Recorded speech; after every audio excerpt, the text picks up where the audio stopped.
Bab 54. Ada penghalang di tengahnya. Saat itulah Xiao Luo menjadi tenang. Meskipun dia konservatif, dia baik-baik saja dengan adanya penghalang saat syuting adegan ciuman. Selain itu, ia juga mengetahui bahwa drama televisi memiliki karya pasca produksi. Meski ada pembatas di tengah-tengah saat syuting adegan ciuman, namun akan terhapus saat acara ditayangkan, membuat penonton mengira itu nyata. Dia terbatuk dan berkata, saya tidak cemburu. Aku hanya sedang bad mood. Ketika Suli melihat dia memperdebatkan masalah ini, dia tersentuh dan tersanjung. Xiao Luo cemburu, yang berarti dia ada di dalam hatinya. Sebaliknya, dia akan sangat kecewa jika pria itu tidak cemburu. Suhu lebih rendah di malam hari. Aku meninggalkan selimut di sini. Jika Anda merasa kedinginan, tutupi. Setelah mengingatkannya, Xiao Luo berbalik dan berjalan menuju kamar tidur. Namun, karena Suli sudah keluar, bagaimana bisa Xiao Luo melepaskannya begitu saja? Dia mengulurkan tangan dan meraih pergelangan tangannya. Dengan tarikan ringan, Suli kehilangan keseimbangan dan jatuh ke pelukannya. Apa yang sedang kamu lakukan? Ditekan oleh Xiao Luo, jantung Suli berdebar kencang. Dia menatap Xiao Luo dengan mata berkaca-kaca, dan pipinya memerah. Namun, Xiao Luo sepertinya mengagumi sebuah karya seni. Dia mendecakkan lidahnya dan memujinya, kamu benar-benar hidangan. Plus. Jangan main-main, Suli memperingatkan. Qingyan ada di dalam, dia akan bangun dengan mudah. Suli terkejut, mengingat apa yang dilakukan Xiao Luo padanya di ruang pertemuan bengkel Luo, dia masih sedikit terguncang. Jangan salahkan aku, kamu membawa dirimu kepadaku. Xiao Luo tersenyum nakal, memiliki titik lemah terhadap orang yang mereka cintai adalah hal biasa bagi kebanyakan pria. Aku hanya khawatir kamu akan masuk angin, jadi aku mengirimmu, Suli menggigit bibir merahnya. Diam, plus jangan bicara, Xiao Luo memberi isyarat dan mencium bibir Suli. Jangan mengambil peran apapun di masa depan, tiba-tiba Xiao Luo berkata dengan serius. Jika saya tidak bekerja, maukah Anda menafkahi saya? Suli menatap lurus ke arahnya. Cara dia mengerutkan kening sepertinya bertingkah genit. Apa susahnya menafkahimu? Xiao Luo mengulurkan tangan dan mengangkat dagunya yang tajam. Juga, meskipun kamu mengatakan bahwa ada penghalang saat kamu merekam adegan ciuman, aku masih sangat tidak bahagia. Aku bahkan merasa tidak nyaman karena kamu berpegangan tangan dengan pria lain di tempat kejadian. Meskipun itu hanya akting, kamu adalah wanitaku dan kamu milikku, hanya milikku. Pria lain bahkan tidak bisa menyentuh satu jari pun darimu. Jadi kamu mengakui kalau kamu cemburu. Suli menggodanya. Senyuman lucu yang langka muncul di wajah dingin Suli. Xiao Luo tersenyum dan tidak mengatakan apapun, diam-diam mengakui apa yang dia katakan. Suli senang. Baiklah, sudah terlambat. Saya harus kembali dan beristirahat. Saya harus pergi ke keluarga Bai untuk bertemu Bai Yukuan besok. Panggil aku suamiku, dan aku akan membiarkanmu kembali ke kamarmu. Xiao Luo terkekeh. Keesokan harinya, hampir tengah hari, Suli, yang mengenakan kacamata hitam besar, pergi ke perjamuan Bai Yukuan bersama Shen Qingyan dan Xiao Luo. Di kedua sisi restoran terdapat patung yang terinspirasi oleh Athena kuno. Dipimpin oleh wanita etiket berpakaian bagus, mereka berjalan ke sebuah kamar pribadi besar di tepi danau. Pintu kayu berukir putih tiram terbuka, dan seorang pria berjas hitam memberi isyarat tolong. Mes, Su, Nona Shen, Tuan Muda Bai kami telah menunggu Anda. Tanpa berbicara, Suli sedikit menganggukkan kepalanya sebagai salam dan melangkah masuk. Tunggu, siapa dia? Pria itu mengulurkan tangan untuk menghentikan Xiao Luo, dan matanya dipenuhi permusuhan. Dia suamiku. Suli tanpa ekspresi berkata, apakah ada masalah? Pria itu tertegun sejenak sebelum dia tersenyum dan menyingkir. Tidak, karena Anda adalah suami Nona Su, Anda juga tamu Tuan Bai. Silakan masuk. Jangan menyepuh bunga bakung, komentar Xiao Luo dan berjalan melewatinya. Kamu sebenarnya melakukan tindakan yang tidak perlu, kata Shen Qingyan juga ketika dia melewati pria itu. Saat mereka memasuki kamar pribadi, aroma lavender meresap di udara, dan mereka langsung merasa segar. Suli, kamu terlambat. Seorang pria berkemeja biru berdiri dari sofa di kamar pribadi. Dia memiliki rambut pendek dan rapi, wajah cerah, serta fitur wajah dan gerak tubuh yang halus.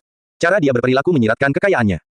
Saya sama sekali tidak ingin datang ke sini. Jika ada sesuatu, sampaikan di pengadilan lusa, jawab Suli dingin. Mes, Su, kamu selalu penuh dengan dirimu sendiri. Suamiku secara pribadi mengundangmu ke sini, namun kamu tetap saja mengudara. Kamu pikir kamu siapa? Anda hanya seorang aktris. Jangan memaksakan keberuntunganmu, seorang wanita berbicara. Dia tinggi dan bugar. Dia mengenakan gaun dengan ikat pinggang belakang dengan bunga merah di atasnya, memperlihatkan belahan dadanya yang seputih salju. Gaun itu menutupi lututnya, dan ikat pinggang membuatnya tampak langsing, dan dadanya tampak semakin montok. Ada sedikit sarkasme dalam kata-katanya, tapi dia memiliki senyuman di wajahnya, yang membuatnya terlihat sangat manis dan sopan saat berbicara. Dia adalah perwujudan dari kata, femme fatale. Xiao Luo sedikit mengernyit. Dia kenal wanita ini. Beberapa tahun lalu, dia sering tampil di berbagai macam variety show. Dia pernah duduk di kursi tamu, kursi tuan rumah, kursi juri, dan sebagainya. Dalam beberapa tahun terakhir, dia pensiun di belakang layar. Dikatakan bahwa dia telah menikah dengan orang ungu, tetapi dia tidak menyangka dia akan menikahi Bai Yukuan dari keluarga Bai. Yu Yasi, bukankah kamu juga memanjat dengan menjual 2 potong daging di dadamu? Apa hakmu untuk menertawakan Li? Jika Li seorang aktris, lalu kamu siapa? Seekor rubah betina yang murahan. Shen Qingyan mencibir. Mendengar ini, senyuman di wajah Yu Yasi membeku. Jelas sekali bahwa kata-kata ini berdampak besar pada dirinya. Namun, dia segera mendapatkan kembali senyumannya dan menjawab dengan serius, Nona Shen, kamu dilahirkan dengan sendok emas di mulutmu. Bagaimana Anda memahami kesulitan orang-orang miskin seperti kami yang ingin mengubah nasib kami? Kami tidak memiliki kekuatan, hak istimewa, atau latar belakang. Saya seorang wanita, jadi wajar saja, saya hanya bisa memanfaatkan kecantikan saya. Shen Qingyan terkikik dan berkata, jadi inilah alasan mengapa kamu menunjukkan 90% dadamu kepada orang lain. Sangat bermartabat. Dia menyeringai, kata-katanya penuh sarkasme. Dia menoleh untuk melihat Bai Yukuan dan melanjutkan, sepertinya Tuan Muda Bai sangat mencintaimu. Jika aku laki-laki, aku pasti akan memikirkan masa lalu wanita sepertimu. Yu Yasi marah dengan kata-kata itu. Lagi pula, ketika dia masuk So, B, Z di masa lalu, dia memang mengandalkan menjual dagingnya, yang tidak terlalu terhormat, dan orang lain selalu mengkritiknya karena itu. Baiklah, kalian para wanita sangat kompetitif dan suka bertarung satu sama lain saat kalian bertemu. Bai Yukuan berjalan mendekat dan memeluk Yu Yasi. Sayang, tenanglah, Nona Sen, tolong kurangi bicara juga. Bantulah aku. Yu Yasi dengan takut-takut menganggukkan kepalanya. Dia selalu setuju dengan semua yang dikatakan Bai Yukuan. Tentu, saya tidak bermaksud menyinggung perasaan Anda, Tuan Muda Bai. Aku hanya tidak senang mendengar seseorang memfitnah sahabatku. Sen Qingyan tahu kapan harus berhenti. Bagaimanapun, ibu kotanya adalah wilayah keluarga Bai. Bai Yukuan mungkin tampak santai di permukaan, tapi dia juga orang yang kejam ketika amarahnya berkobar. Saya memahami dan sangat menghargainya. Bai Yukuan mengacungkan jempolnya dan berjalan menuju meja utama. Silakan duduk. Saya kelaparan. Ayo makan dan ngobrol. Suli dan Sen Qingyan sama-sama duduk. Xiao Luo juga merasa nyaman dan menarik kursi untuk duduk di samping Suli. Suli, ini, Bai Yukuan bertanya, akhirnya menyadari Xiao Luo. Suami saya, kata Suli. Suami Anda, Bai Yukuan sedikit mengernyit dan berkata dengan heran, jadi kamu benar-benar sudah menikah. Saya pikir Anda mengatakan hal yang tidak masuk akal di konferensi pers untuk menjaga citra positif di hati penggemar Anda. Suli tidak menjawab, tidak perlu menjelaskan terlalu banyak kepada Bai Yukuan. Jadi, sebagai suami Suli, apakah kamu tidak akan memperkenalkan dirimu? Bai Yukuan memandang Xiao Luo. Xiao Luo memperkenalkan dirinya. Saya hanya seorang pengikut. Kalian dapat berbicara tentang apa yang kalian inginkan. Jangan pedulikan aku. Tan, Xiao Luo sangat lucu. Bagaimana pria yang diincar Suli bisa menjadi pengikut belaka? Bolehkah saya bertanya di profesi apa Tuan Xiao Luo bekerja? Kita mungkin memiliki kesempatan untuk bekerja sama di masa depan, kata Bai Yukuan dengan senyum tipis di wajahnya. Hanya bisnis skala kecil, tidak layak disebut, jawab Xiao Luo. Namun, Xiao Luo bingung. Dia telah membunuh menantu keluarga Bai, Zuo Yuze, dan bahkan memukul seorang wanita dari keluarga Bai dengan kode nama, Rose. Namun Bai Yukuan ini sebenarnya tidak mengenalnya, dan itu sungguh aneh. Sesungguhnya burung-burung yang sejenis berkumpul bersama. Baik suami maupun istri itu sama, kata Yu Yasi dengan sedih, tidak puas dengan kesombongan Xiao Luo. Meski suaranya sangat pelan, semua orang mendengarnya dengan jelas. Namun, Suli, Xiao Luo, dan Sen Qingyan tidak terlalu memperhatikan. Mereka hanya menganggapnya sebagai embusan angin bau yang lewat. Anda terlalu rendah hati, Tuan Xiao Luo. Ekspresi Bai Yukuan tidak berubah. Dia bertepuk tangan dan meminta pelayan menyajikan hidangan. Pelayan di depan pintu segera tersenyum dan mulai menyajikan hidangan, makanan tradisional barat. Bai Yukuan, langsung saja ke intinya, Suli memulai. Su Xiaobei seperti anak perempuan bagiku, tapi kamu mencoba merebutnya dariku. Saya akan mendapatkannya kembali apapun yang terjadi dan secara terbuka menjadi wali sahnya. Tapi aku ayahnya, sedangkan kamu hanya bibinya. Belum lagi keluarga Bai di belakangku, meskipun aku tidak berdaya, kamu tidak akan bisa mengalahkanku. Bai Yukuan tersenyum dengan tenang. Suli menegur, kaulah yang meninggalkannya. Beraninya kamu mengambilnya kembali. Karena aku ayahnya, Bai Yukuan membuka tutup sebotol anggur. Bukankah identitas ini cukup masuk akal? Dia memandang Xiao Luo dan langsung mengalihkan topik pembicaraan. Tan, Xiao Luo, senang bertemu denganmu. Maafkan kami karena tidak punya banyak hal untuk menghibur Anda. Tolong izinkan saya menuangkan segelas Viel Bon Sekor Ale untuk Anda. Ini jelas sengaja mempersulit Xiao Luo. Mereka yang tidak mengerti tidak akan bisa menjelaskannya. Dengan cara ini, dia bisa membuat Suli menundukkan kepalanya dengan menyerang Xiao Luo. Yu Yasi tidak bisa menahan cibiran dan menunggu Xiao Luo mempermalukan dirinya sendiri. Tepatnya, dia harus menunggu Suli membodohi dirinya sendiri dengan mengatakan bahwa dia benar-benar menikah dengan orang desa yang bahkan tidak tahu tentang 10 anggur termahal di luar sana. Xiao Luo tidak berkata apa-apa dan melihat anggur yang dituangkan pelayan di depannya. Dia mengambilnya, mengocoknya dengan lembut, dan mengendusnya lagi. Kemudian, dia mengiringkan gelas anggurnya dan menyesapnya. Tan, Xiao, apa pendapatmu tentang anggur itu? Apakah itu bagus? Yu Yasi buru-buru bertanya. Dia tidak percaya bahwa orang kampung ini bisa mengatakan sesuatu yang istimewa. Viel Bon Sekor Ale diproduksi oleh perusahaan Belgia, Kaulier. Alkoholnya hanya 8%. Selain itu, mengandung bahan-bahan seperti tofi, licorice, dan adas manis yang memberikan rasa yang unik dan kompleks, membuat minuman ini menonjol dari segi kerumitannya. Xiao Luo menjelaskan perlahan lalu melirik ke arah botol wine. Bir 12 liter ini dibuat oleh Charles Kaulier pada tahun 1995. Pada saat yang sama, bir ini menjadi terkenal dan menjadi salah satu dari 10 minuman keras termahal di dunia. Yu Yasi tampak tercengang karena dia jelas tidak menyangka Xiao Luo tahu banyak tentang anggur. Bai Yukuan juga terkejut karena dia tidak dapat menjelaskan latar belakang dan informasi alkohol tersebut secara rinci, tidak peduli seberapa sering dia meminumnya. Baik Suli dan Sen Qingyan juga terkesan dengan Xiao Luo karena mereka berharap Xiao Luo mengakui bahwa dia tidak tahu. Tan, Xiao Luo memang ahli dalam banyak bidang. Pantas saja kamu mendapatkan kasih sayang Suli, Bai Yukuan memuji Xiao Luo sambil tersenyum. Namun, apakah yang dia maksudkan dari lubuk hatinya hanyalah sesuatu yang dia tahu. Suli tidak mau repot-repot bertele-tele dengan Bai Yukuan, karena saudara perempuannya dijebak oleh pria ini sampai mati. Karena itu, dia tidak memiliki kesan yang baik terhadap Bai Yukuan, langsung saja. Saya tidak suka bertele-tele. Tentu, Bai Yukuan memandang Suli dengan setuju dan memulai, baik, saya akan terus terang. Alasan saya meminta Anda datang ke sini adalah berharap Anda dapat membatalkan tuntutan hukum tersebut. Itu tidak masuk akal, Suli menjawabnya dengan tegas. Absurd, Bai Yukuan mengerutkan kening lalu terkekeh. Suli, kamu pintar. Bagaimana kamu bisa begitu bodoh kali ini? Selain fakta bahwa saya adalah ayah kandung Xiaobei, keluarga Bai di balik gugatan ini bukanlah sesuatu yang dapat Anda taklukkan.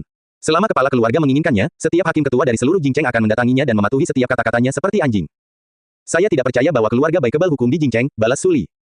Maaf, tapi keluarga Bai benar-benar bisa menggantikan hukum apapun di Jingcheng. Bai Yukuan tersenyum muram, aku membujukmu demi usahamu selama bertahun-tahun dalam menjaga Xiaobei. Suli, jangan anggap remeh kebaikanku.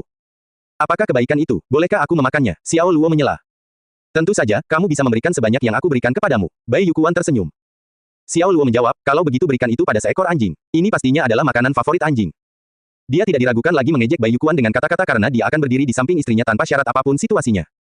Mulut Bai Yukuan berdenyut-denyut. Sebaiknya kamu berhati-hati dengan kata-katamu, as asterisk h asterisk le. Kalau tidak, kamu tidak akan bisa melihat matahari terbit berikutnya. Yu Yasi berteriak. Yu Yasi, kaulah yang harus berhati-hati dengan perkataanmu. Jangan berpikir bahwa Anda bisa bersikap sombong dengan dukungan Bai Yukuan. Kamu tidak berhak memarahi suamiku. Suli mengerutkan kening dan menatap Yu Yasi dengan dingin. Suamimu, dia hanyalah seekor loah biasa. Hanya Tuhan yang tahu dari rawa mana dia berasal, dan Anda benar-benar menghargainya seolah-olah dia adalah permata sungguhan. Suli, tahukah kamu bahwa kamu menurunkan standarmu? Jika orang mengetahui bahwa Anda telah menikah dengan pria seperti itu, semua orang di So, O, B, Z pasti akan mengejek Anda. Bagaimana Anda bisa benar-benar menemukan siapapun yang tidak berdaya dan tidak punya uang? Yu Yasi menyilangkan tangannya dan menghina Xiao Luo tanpa henti. Dia kemudian menggunakan nada yang aneh dan berpura-pura terkejut. Mungkinkah dia begitu baik diranjang sehingga kamu benar-benar terpesona oleh hal itu? Itu sebabnya Anda tidak bisa meninggalkannya dan memutuskan untuk menikah dengannya dengan enggan.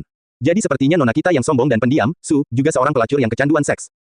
Ketika mereka mendengar itu, baik Suli dan Shen Qingyan sangat terprovokasi. Yu Yasi benar-benar vulgar dan tidak tahu kapan harus berhenti. Bai Yukuan diam-diam terkekeh di sampingnya saat dia senang melihat perkelahian itu. Percikan, plus. Segelas anggur dituangkan ke Yu Yasi. Dia benar-benar basah kuyup. Mes, Yu, sepertinya pikiranmu cantik, dilihat dari kata-katamu. Apakah Anda merasa lebih baik sekarang? Jika satu gelas tidak cukup, apakah Anda ingin gelas lagi? Xiao Luo meletakkan gelas kosong dan mengambil serbet untuk menyekat tangannya hingga kering. Dasar bajingan, Yu Yasi sangat marah saat dia berdiri. Dia berlari ke penjaga pintu dengan setelan jas hitam dan berteriak, Yusan, apa yang kamu lakukan? Tendang pantat ini. Diterima, Yusan menyerang secepat hembusan angin dan melakukan gerakan Cina untuk mencoba menekan Xiao Luo, lalu menyerahkannya kepada tuannya. Namun, sebelum gerakan Cinanya hendak mencapai tubuh Xiao Luo, kekuatan tak terlihat menguncinya dan menghentikannya untuk bergerak maju. Rasanya seperti ingin berlari dalam mimpi namun malah tidak berdaya. Dia tidak bisa bergerak sama sekali bahkan dengan menggunakan seluruh kekuatannya. Seorang ahli yang bisa memproyeksikan kekuatan batinnya. Yusan kaget saat mengetahui keberadaan kungfu, karena dia berasal dari resimen Garda Pusat. Namun, seorang ahli yang dapat memproyeksikan kekuatan batinnya hanya ada dalam legenda, dan seluruh negara Hua mungkin tidak memiliki lebih dari 5 ahli tersebut, tidak ada yang menyangka bahwa dia akan benar-benar bertemu dengannya hari ini. Yusan, apa yang kamu lakukan? Hancurkan dia. Yu Yasi tidak mengerti apa yang sedang terjadi, jadi dia mendesaknya dengan keras. Di matanya, yang bisa dia tangkap hanyalah Yusan telah berhenti, tetapi dia tidak tahu bahwa Yusan menggunakan kekuatan penuhnya dan bahkan keringat muncul di dahinya.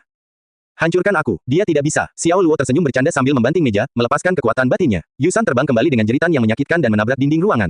Dia tidak bisa merasakan lengan kanannya saat itu karena gemetar hebat. Adegan aneh seperti itu telah mengejutkan semua orang karena tidak ada satupun dari mereka yang dapat memahami apa yang sebenarnya terjadi. Ini tampak seperti sandiwara, tapi sandiwara itu terlalu nyata karena Yusan benar-benar memuntahkan sedikit darah. Apa yang sedang terjadi? Apa yang baru saja terjadi? Xiao Luo sedang duduk di kursinya selama proses berlangsung. Dia tidak bergerak sedikit pun. Bagaimana orang ini bisa begitu aneh? Shen Qinglan bergumam pelan. Xiao Luo selama ini adalah pria misterius, dan tidak ada seorang pun yang benar-benar bisa memahaminya. Suli juga menatap suaminya dengan kagum karena dia juga sama terkejutnya. Bohong jika dia mengatakan bahwa dia tidak terkejut.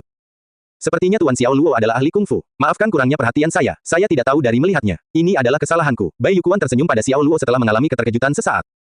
Xiao Luo sangat tidak menyukai Bai Yukuan karena dia sangat munafik. Meskipun dia sangat kesal, dia tetap tersenyum. Orang seperti itu adalah orang yang paling kejam dan penuh perhitungan.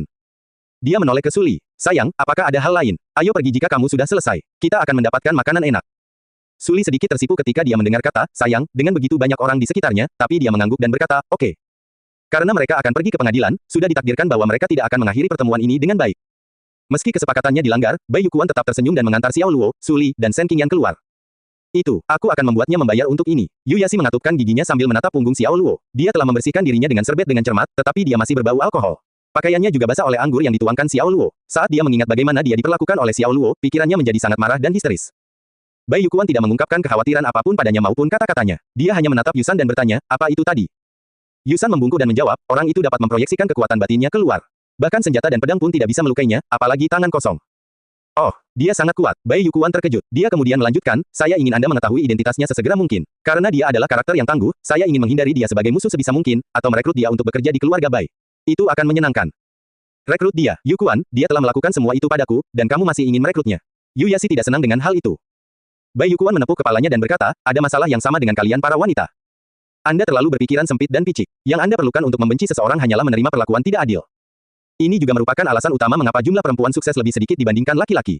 Mereka yang bisa menjadi besar adalah mereka yang tidak mempermasalahkan seluk-beluknya.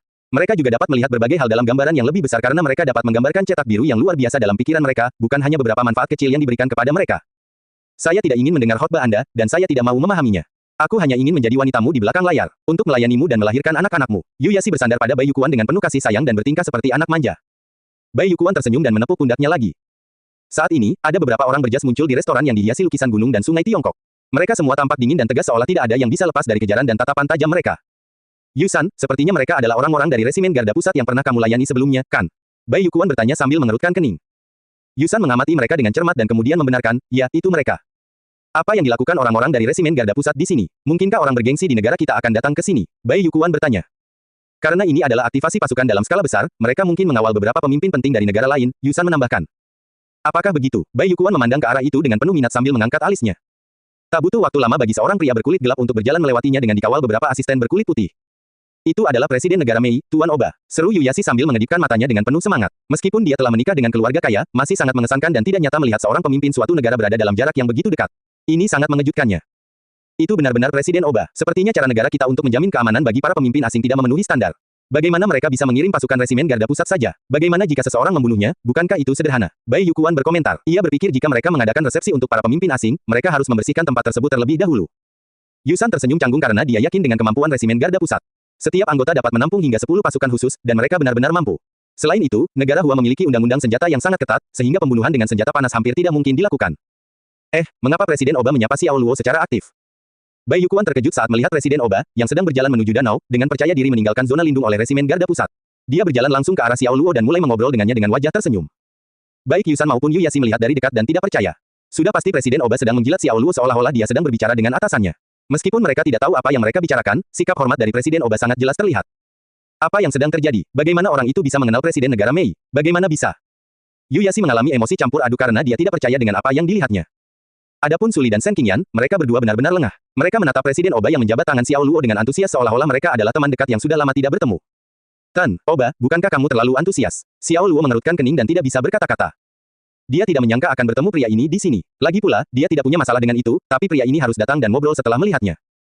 Hanya Tuhan yang tahu apakah dia sedang mabuk obat-obatan. Dia terlalu antusias dengannya. Orang-orang mungkin percaya bahwa mereka adalah teman dekat, tetapi tidak menyadari masalah yang disebabkan Xiao Luo di negara Mei. Bahkan hingga saat ini, warga negara Mei di seluruh negeri masih melakukan protes untuk menentang keputusan pemerintah federal. Saya harus. Bagaimanapun juga, kami adalah teman baik. Presiden Oba bahkan memeluk Xiao Luo setelah menjabat tangannya. Dia sangat antusias. Xiao Luo sangat canggung, dan akhirnya tidak bisa menahannya. Dia bertanya, Oba, kamu mabuk?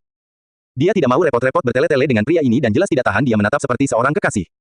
Baik Suli dan Shen Qingyan tercengang karena Xiao Luo benar-benar berani bertanya apakah Presiden Negara Mei apakah dia kecanduan narkoba.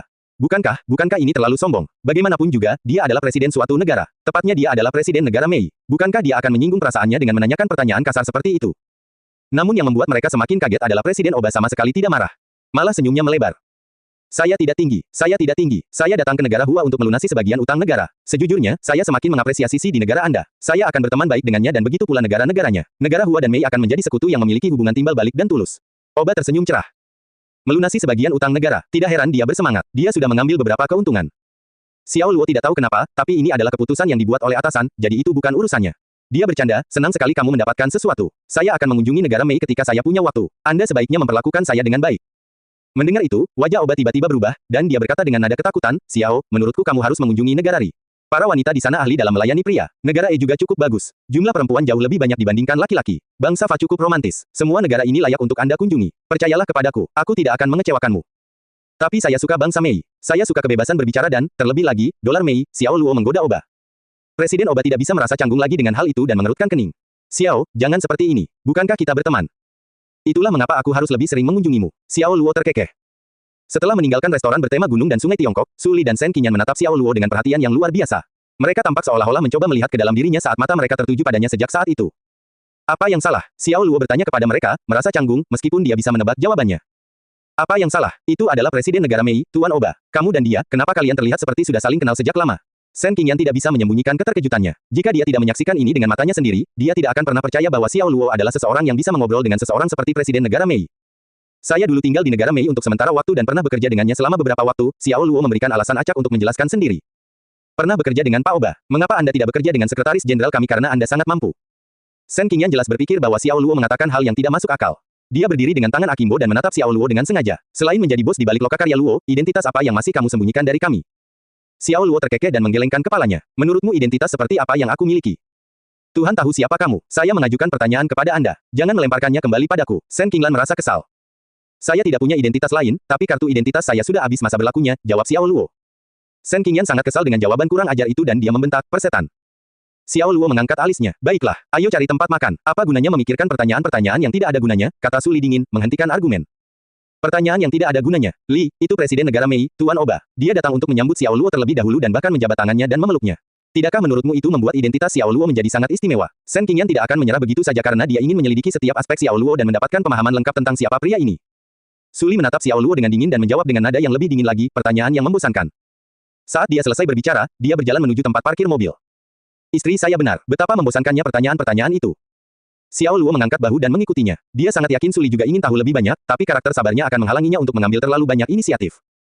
Dia hanya menunggu dia mengaku dan memberitahunya tentang segalanya. Namun, dia telah menandatangani perjanjian kerahasiaan dengan NSA. Dia harus merahasiakan identitasnya sebagai anggota NSA. Bagaimanapun, hanya sekelompok kecil orang, seperti para eksekutif pemerintah, yang mengetahui keberadaan NSA.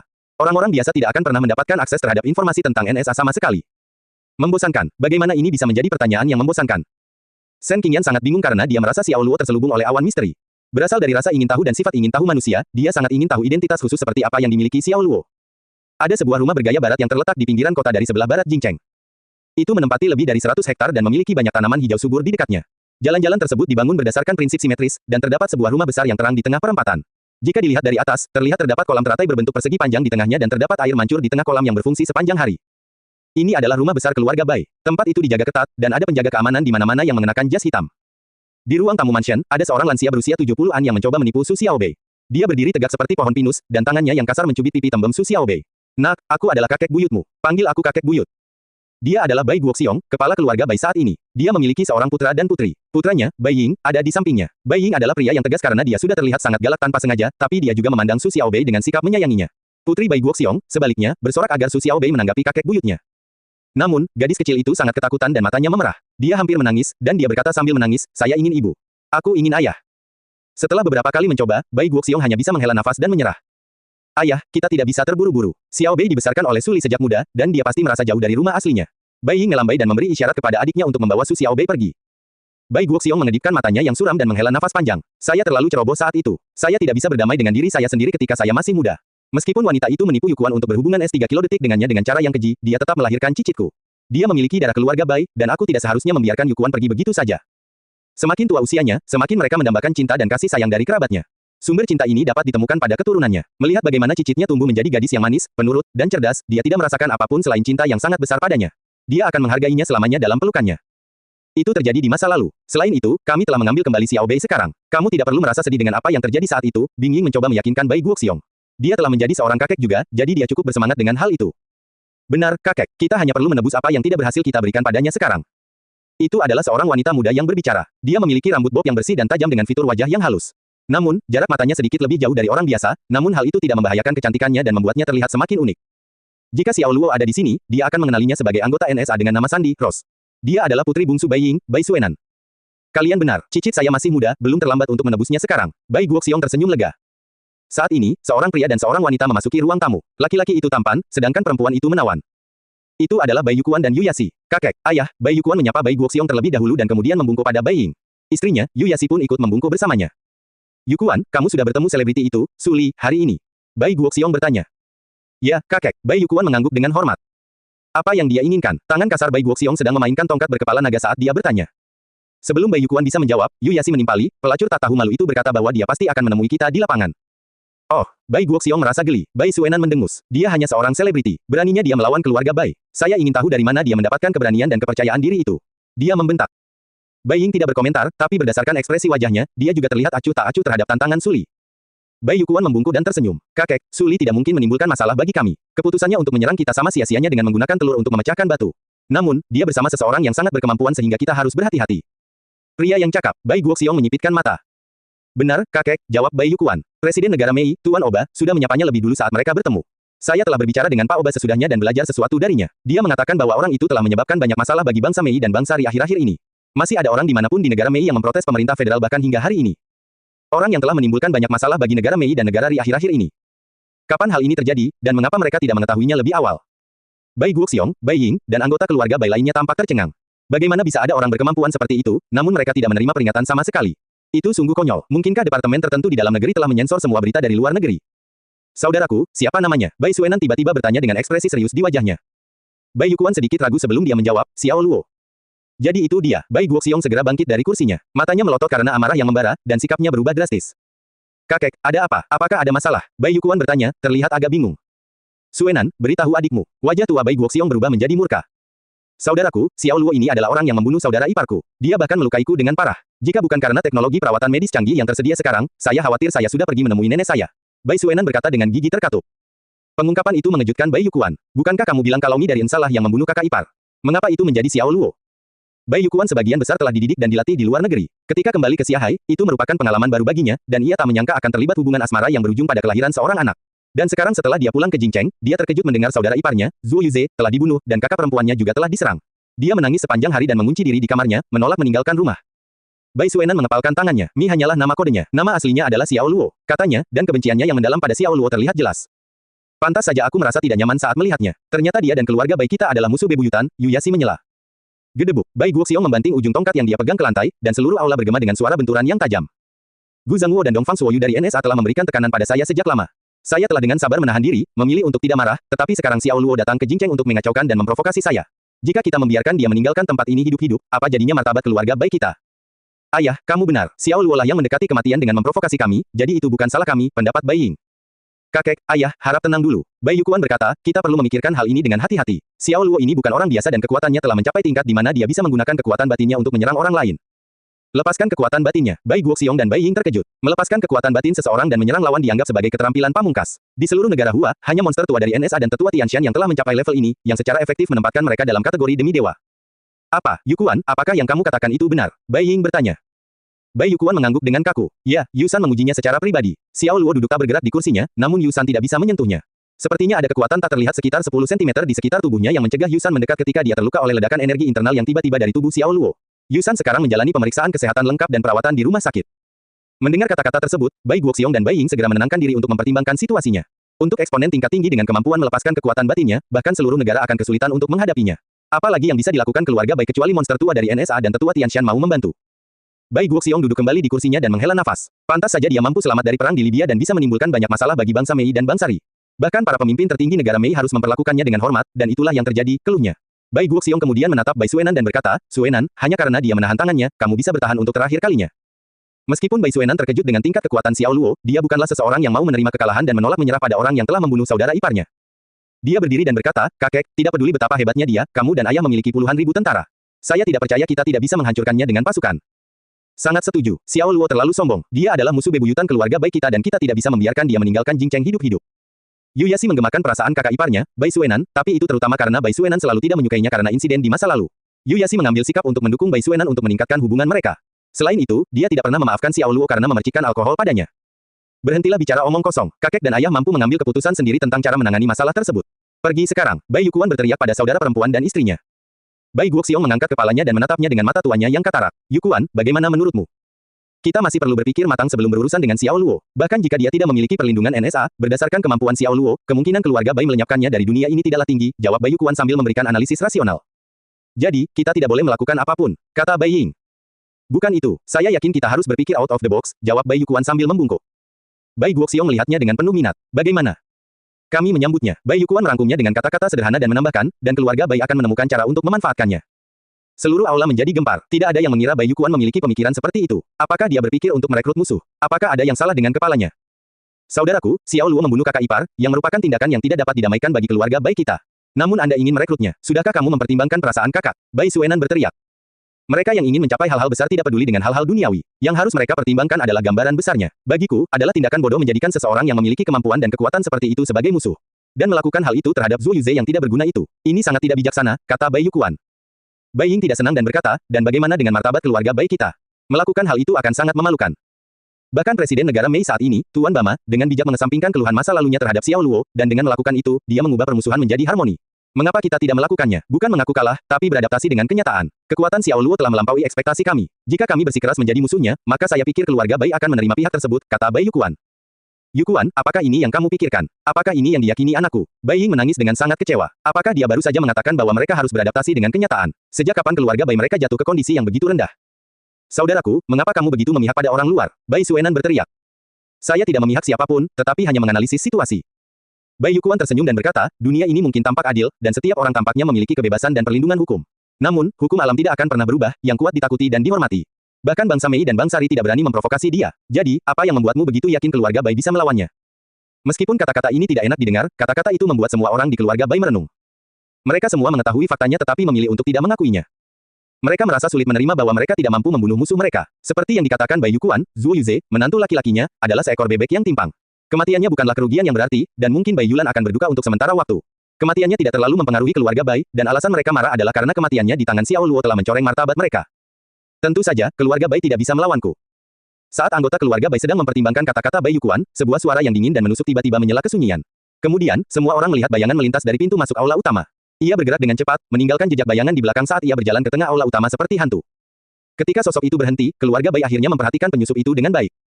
Dia memiliki kulit yang cerah dan tidak bercacat, mata hitam pekat, dan fitur wajah yang halus. Dia mengenakan kaos putih yang dipadukan dengan celana slim fit hitam dan sepasang sepatu kets putih. Penampilannya yang ramping dan cerdas memberinya kesan yang adil, tetapi dia memancarkan aura jahat.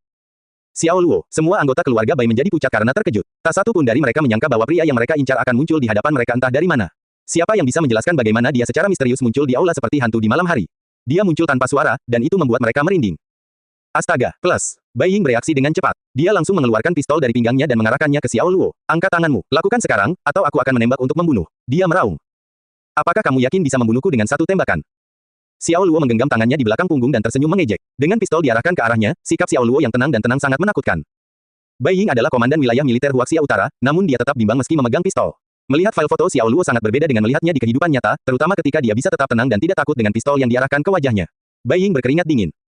Ayah, tolong letakkan senjatanya. Bai Yukuan berteriak kepada ayahnya, Bai Ying. Itu benar-benar hal terakhir yang harus dilakukan saat menghadapi Xiao Luo. Bai Ying bimbang dan bingung tentang apa yang harus dia lakukan. Dia melirik Bai Guoxiong, mengharapkan keputusannya.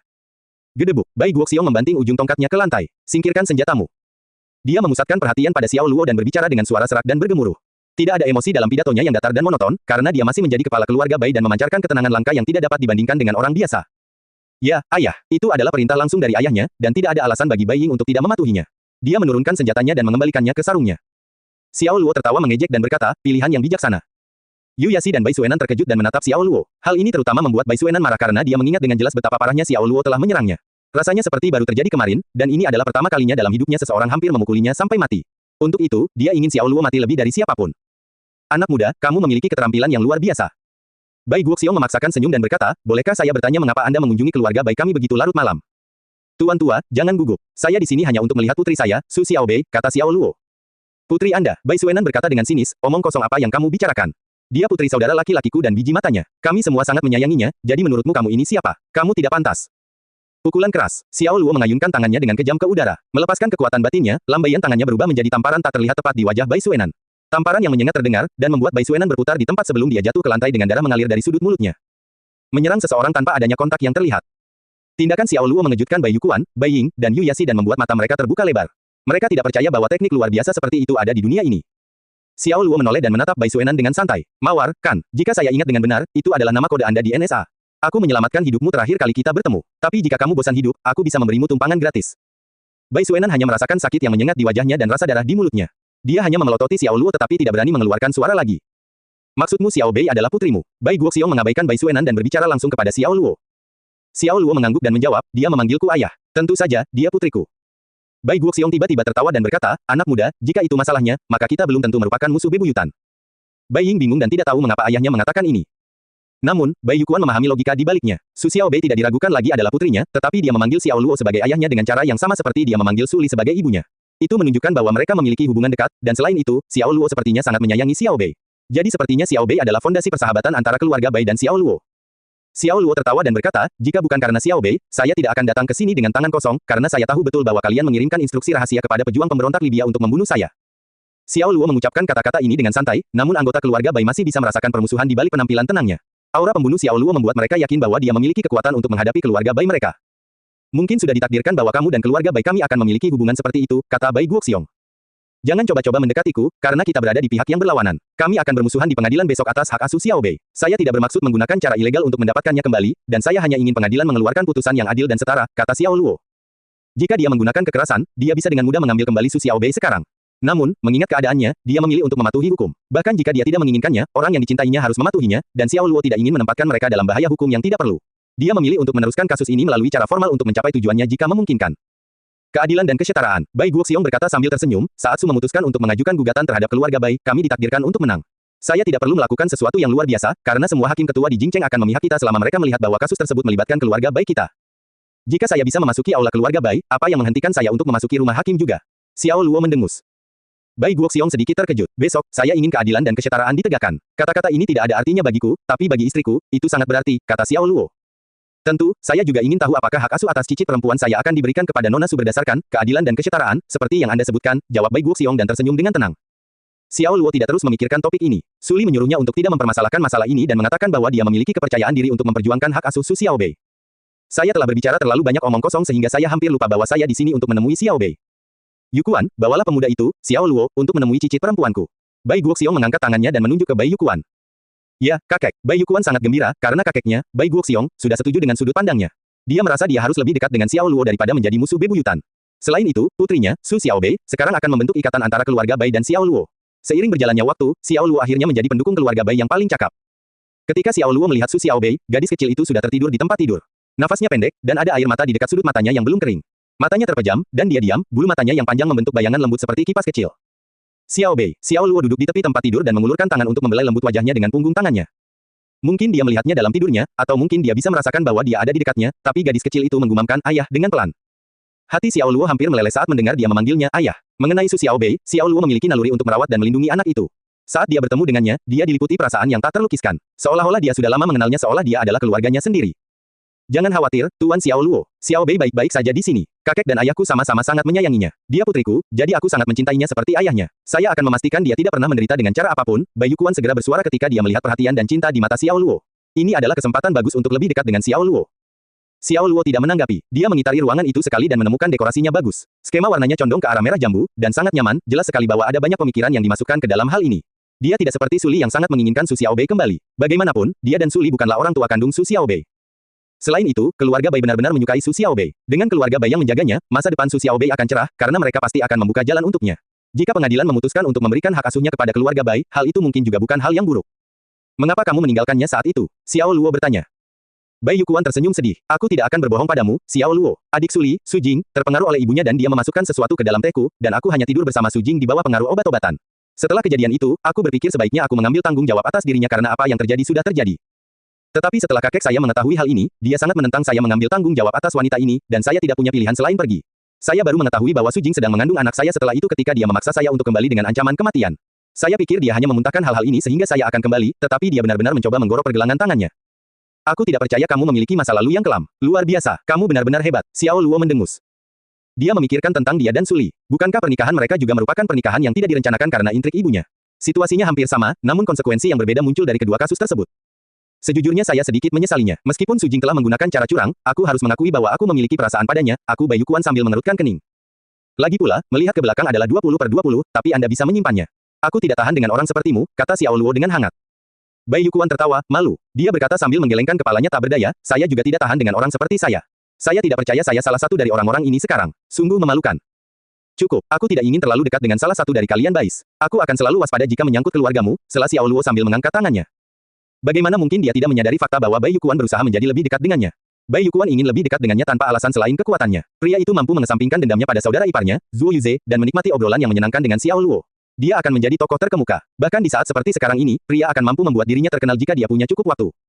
Kamu sebenarnya tidak harus seperti ini, Xiao Luo. Kematian Zuo Yuze sepenuhnya merupakan kesalahannya sendiri. Dia tidak berarti dalam keluarga ini, dan jika dia mati, biarlah. Adikku bisa menikah lagi jika itu memang terjadi, kata Bai Yukuan. Xiao Luo tidak bereaksi hanya dengan mendengus. Saya yakin sidang besok akan menjadi lingkungan yang adil dan adil. Apapun keputusan akhirnya, saya akan menerimanya dengan sepenuh hati. Tentu saja, jika hak asuh Xiaobei jatuh ke tangan keluarga kami, maka saya sangat berharap Anda dapat sering mampir. Pintu keluarga Bai akan selalu terbuka untukmu, Xiao Luo, Bai Yukuan menawarkan dengan tulus. Xiao Luo menepuk pundak pria itu dan berkata sambil tersenyum lembut, hubungan kita tidak begitu baik, Bai Yukuan, jadi kamu tidak perlu terlalu ramah padaku. Sambutan hangat dan sikap dingin, bukan. Sikap saya mungkin tidak terlalu dingin, tetapi sikap Anda jelas merupakan sambutan yang hangat. Bai Yukuan mengerutkan kening tetapi kemudian dengan cepat menjadi tenang. Dia berbicara dengan sedikit senyuman di wajahnya, aku membuka hatiku padamu, mencoba berteman denganmu. Ayo, beri aku kesempatan. Cukup, kita tidak perlu melanjutkan pembicaraan ini. Bai Yukuan sangat pandai berteman dengan orang lain. Xiao Luo tidak ingin melanjutkan pembicaraan lebih jauh, jangan sampai dia benar-benar berteman dengan pria itu. Keesokan harinya, Su Li dan keluarga Bai bertemu di pengadilan untuk masalah hak asuh Su Xiaobei. Tentu saja ini bukan sidang umum, sehingga tidak seorang pun selain keluarga dekat kedua belah pihak boleh melangkah ke pengadilan. Pengadilan, yang megah dan penuh dengan martabat dan otoritas, tidak ada bandingannya. Orang bisa mendengar suara pin mengenai lantai. Xiao Luo, Su Li, Shen Qingyan, dan pengacara wanita Ning Wanxiu berada di satu sisi. Bai Yukuan, Bai Suenan, Bai Ying, dan Bai Guoxiong berada di sisi lain. Jelas siapa yang ada di setiap kamp. Apakah kamu yakin bisa memenangkan kasus ini? Xiao Luo bertanya pada Su Li dengan prihatin.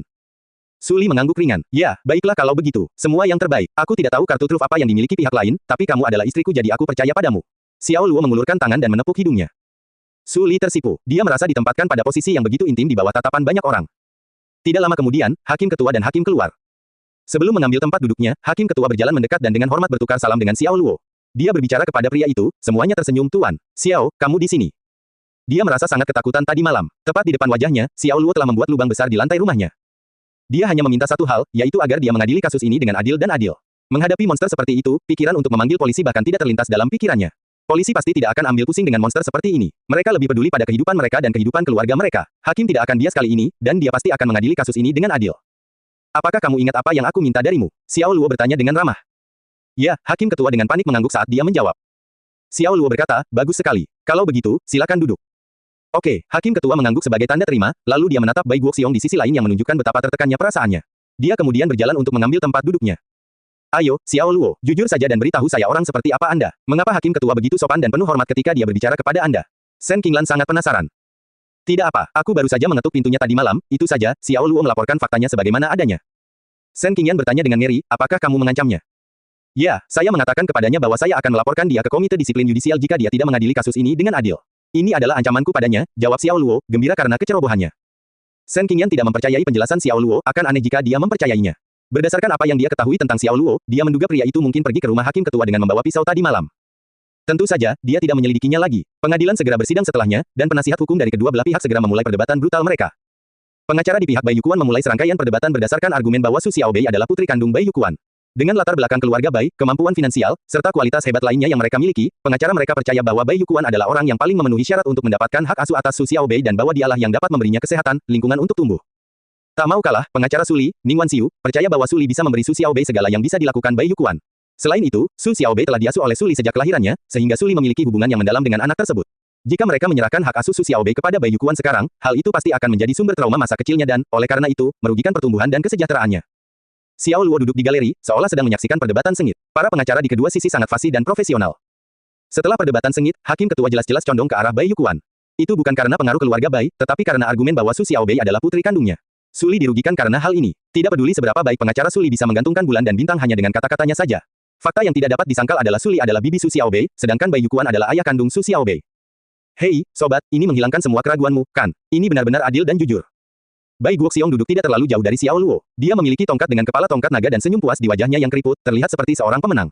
Saya bahkan tidak dapat menemukan kata-kata untuk menggambarkan betapa nyaman dan senangnya saya memikirkan memiliki anak yang cantik dan menggemaskan seperti cicit perempuan saya.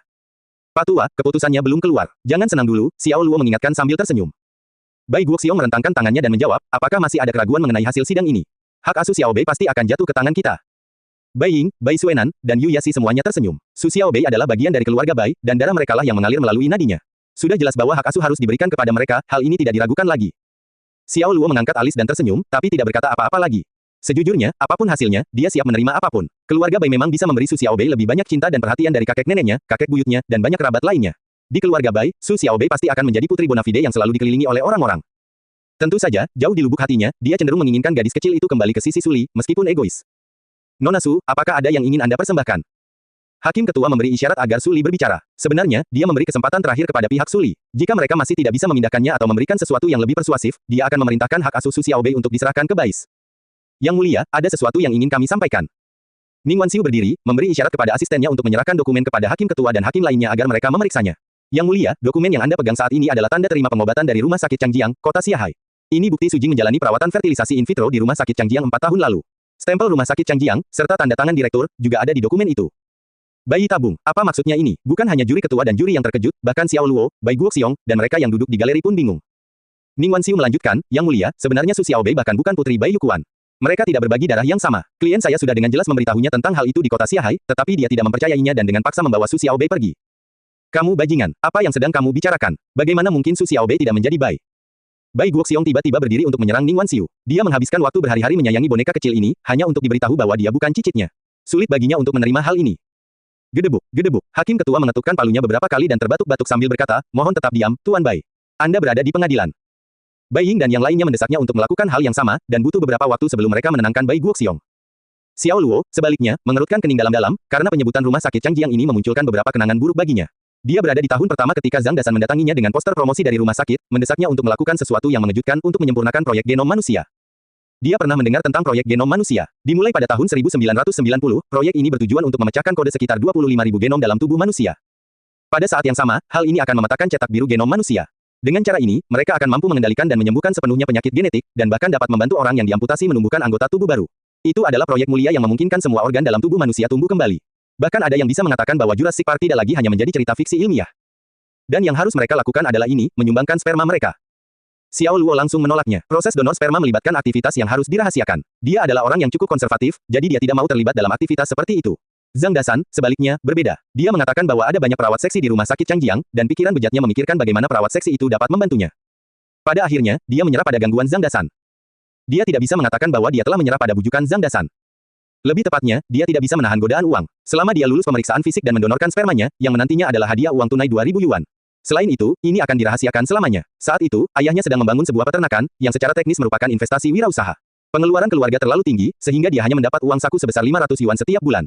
Karena itu, rem 2.000 bukanlah jumlah yang kecil baginya. Dan setelah itu, tidak ada kata, setelah itu. Dia pergi ke rumah sakit Changjiang bersama Zhang Dasan di mana mereka berdua lulus pemeriksaan fisik, dan mereka menjadi donor sperma tanpa nama. Ini adalah masa lalu kelam yang tidak ingin dia ingat. Jika bukan karena mereka menyebut rumah sakit Changjiang dan bayi tabung, Xiao Luo tidak akan memikirkan hal ini sama sekali. Mengapa ini kebetulan? Mengapa Su Xiaobei memanggilnya ayah saat dia melihatnya? Mungkinkah saudara perempuan Suli tidak menggunakan sperma bayi Yukuan saat dia menerima perawatan fertilisasi in vitro? Apakah dia menggunakan sperma yang disediakan oleh rumah sakit Changjiang? Pikiran Xiao Luo kacau, karena semua ini membingungkannya. Jika rumah sakit Changjiang memang menggunakan sperma yang dia sumbangkan, bukankah itu menjadikan Su Xiaobei sebagai putri kandungnya? Tidak mungkin. Tidak peduli seberapa stabil emosinya, Xiao Luo tidak bisa lagi tetap tenang saat ini. Itu terlalu sulit dipercaya. Itu terlalu mengejutkan. Itu terlalu banyak alur cerita. Bayi tabung. Hakim ketua dengan cermat membaca tanda terima pengembalian dari rumah sakit Changjiang, dan kemudian dia mengangkat kepalanya untuk melihat Suli dan Ning Wanxiu. Bisakah Anda memberitahu saya mengapa Su Jing memilih dirinya sendiri melalui fertilisasi in vitro? Izinkan saya menjelaskannya, Yang Mulia. Bayi Yukuan, yang selama ini diam, akhirnya berbicara, meski sedikit tidak nyaman. Dia memandang Suli, lalu berkata dengan dingin, saat adikmu memilih untuk menghamili dirinya sendiri melalui fertilisasi in vitro, dia melakukannya hanya untuk mengikatku. Apakah saya benar? Suli terdiam, wajahnya menyendiri dan sedingin es. Bayi Yukuan tertawa mencela diri sendiri dan berkata, aku sudah tidur dengan adikmu beberapa kali, tapi dia tidak pernah hamil sekalipun, dan dia khawatir dia akan kehilangan aku. Kemudian, atas dorongan ibumu, dia pergi ke rumah sakit terkutuk itu dan menerima perawatan fertilisasi in vitro untuk menghamili dirinya sendiri. Pada akhirnya, dia kembali dan memberitahuku bahwa itu milikku. Semakin banyak dia berbicara, semakin dingin ekspresinya. Betapa liciknya dia, sungguh, cemerlang, licik. Tidak kusangka aku benar-benar percaya bahwa aku telah berbuat salah padanya. Sekarang kalau dipikir-pikir, untung dia sudah mati. Wanita keji itu seharusnya dibakar. Ledakan. Dia membanting telapak tangannya dengan kuat ke atas meja, matanya menyala karena marah dan pembuluh darah di pelipisnya berdenyut-denyut. Bayi Yukuan tidak bisa menerima kenyataan ini. Baginya, dia bukan hanya dibohongi, dia juga telah dipermalukan, dan penghinaan ini lebih buruk daripada disuruh merangkak di antara kaki seseorang. Wanita keji. Dia benar-benar wanita yang keji. Aku belum pernah bertemu seseorang yang seburuk dia. Bayi Guoxiong sangat marah. Bukan lagi spekulasi bahwa Su Xiaobei bukanlah cicitnya, itu adalah fakta. Tidak mungkin kwitansi rumah sakit salah. Jika tanda tangan direktur rumah sakit ada di sana, maka tidak mungkin itu palsu. Itu sangat menggelikan dan menyedihkan sehingga dia bisa salah mengira seorang anak sebagai cicitnya sendiri. Seluruh keluarga Bai telah dipermainkan oleh seorang wanita. Sungguh keterlaluan, benar-benar keterlaluan. Bai Guoxiong sangat marah hingga tubuhnya mulai mengejang. Kemarahan dan kesuraman tertulis di wajahnya yang keriput. Tidak tahu malu dan tercela. Tidak ada satupun orang baik di keluarga Su. Suli ini, aku yakin dia sama kejinya. Bai Suenan mengertakkan gigi, membela kehormatan kakaknya. Xiao Luo berbalik dan memelototinya. Kau tutup mulutmu. Terkutuklah siapa yang kamu inginkan, tapi jangan membicarakan wanitaku seperti ini. Tatapan tajam ini cukup untuk membungkam Bai Suenan, dan dia memaksakan sisa kata-katanya ke tenggorokannya. Shen Qingyan sangat terkejut hingga mulutnya sedikit ternganga. Dia telah mencoba berkali-kali bertanya kepada Suli apakah kartu truf untuk memenangkan kasus ini, tetapi tidak berhasil. Tidak mungkin dia mengetahui bahwa Su Xiaobei sebenarnya bukan putri Bai Yukuan. Suli, yang duduk di sisi penggugat, berdiri untuk pertama kalinya. Bibir merahnya sedikit terbuka saat dia berkata kepada Bai Yukuan, aku tidak tertarik dengan apa yang terjadi antara kamu dan adikku Su Jing. Yang saya inginkan hanyalah Su Xiaobei. Dia berbalik dan menghadap hakim ketua. Yang Mulia, Su Xiaobei sama sekali tidak memiliki hubungan darah dengan keluarga Bai. Jika tanda terima rumah sakit Changjiang tidak cukup bukti, maka pengadilan dapat memerintahkan Su Xiaobei dan Bai Yukuan melakukan tes garis ayah untuk melihat apakah mereka benar-benar ada hubungan keluarga. Suaranya yang dingin bergema di ruang sidang yang besar dan luas. Dia tahu bahwa dia tidak melakukan hal yang benar terhadap saudara perempuannya Su Jing seperti ini, dan dia ingin menjaga rahasia ini selamanya. Namun, dia tidak menyangka Bai Yukuan tiba-tiba muncul entah dari mana dan merebut Su Xiaobei darinya. Dia tidak punya pilihan selain melakukan ini. Hakim ketua menganggapnya masuk akal dan mengangguk. Sidang ini berakhir dengan misteri terbesarnya. Pengadilan mengirim lembaga sertifikasi resmi ke rumah keluarga Bai di mana mereka akan membawa Su Xiaobei untuk melakukan tes garis ayah. Setelah hasilnya membuktikan bahwa Su Xiaobei bukanlah putri Bai Yukuan, hak asuhnya akan diserahkan kepada Suli. Setelah sidang berakhir, keluarga Bai memasang wajah masam. Xiao Luo merasakan emosi yang campur aduk, itu adalah kumpulan emosi yang campur aduk, dan dia merasakan segala macam emosi. Setelah mengambil beberapa helai rambut dari Su Xiaobei, tes garis ayah dilakukan di rumah sakit yang disetujui oleh pengadilan.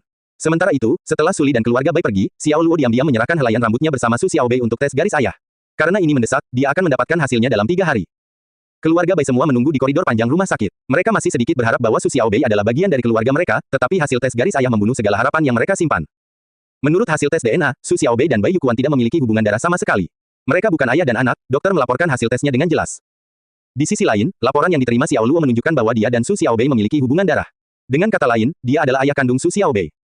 Ini, Xiao Luo terkejut. Dia tidak pernah berpikir bahwa ini akan menjadi hasilnya. Tidak heran dia merasakan emosi yang tidak dapat dijelaskan terhadap Su Xiaobei, tidak heran gadis kecil itu akan berteriak, ayah ketika dia melihatnya, yakin bahwa dia adalah ayahnya, bahwa dia adalah ayah yang sama persis dengan yang dia lihat dalam mimpinya. Ternyata dia adalah ayahnya. Apakah dia bahagia? Tidak.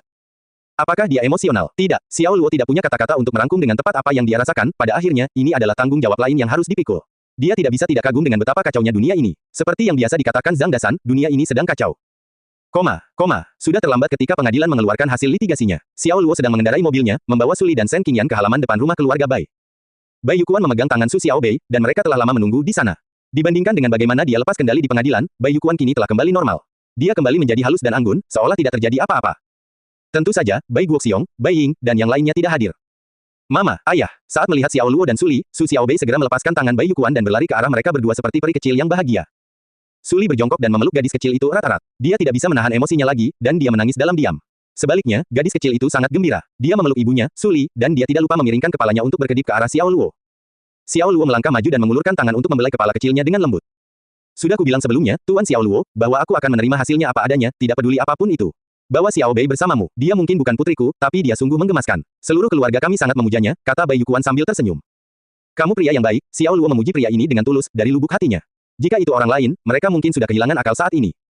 Bai Yuquan menggelengkan kepalanya. Saya bukan orang baik dibandingkan Anda, Tuan Xiao Luo. Saya lebih bijaksana daripada orang kebanyakan. Keluarga Bai seharusnya menganggap diri mereka beruntung karena memilikimu di keluarga mereka, Bai Yuquan.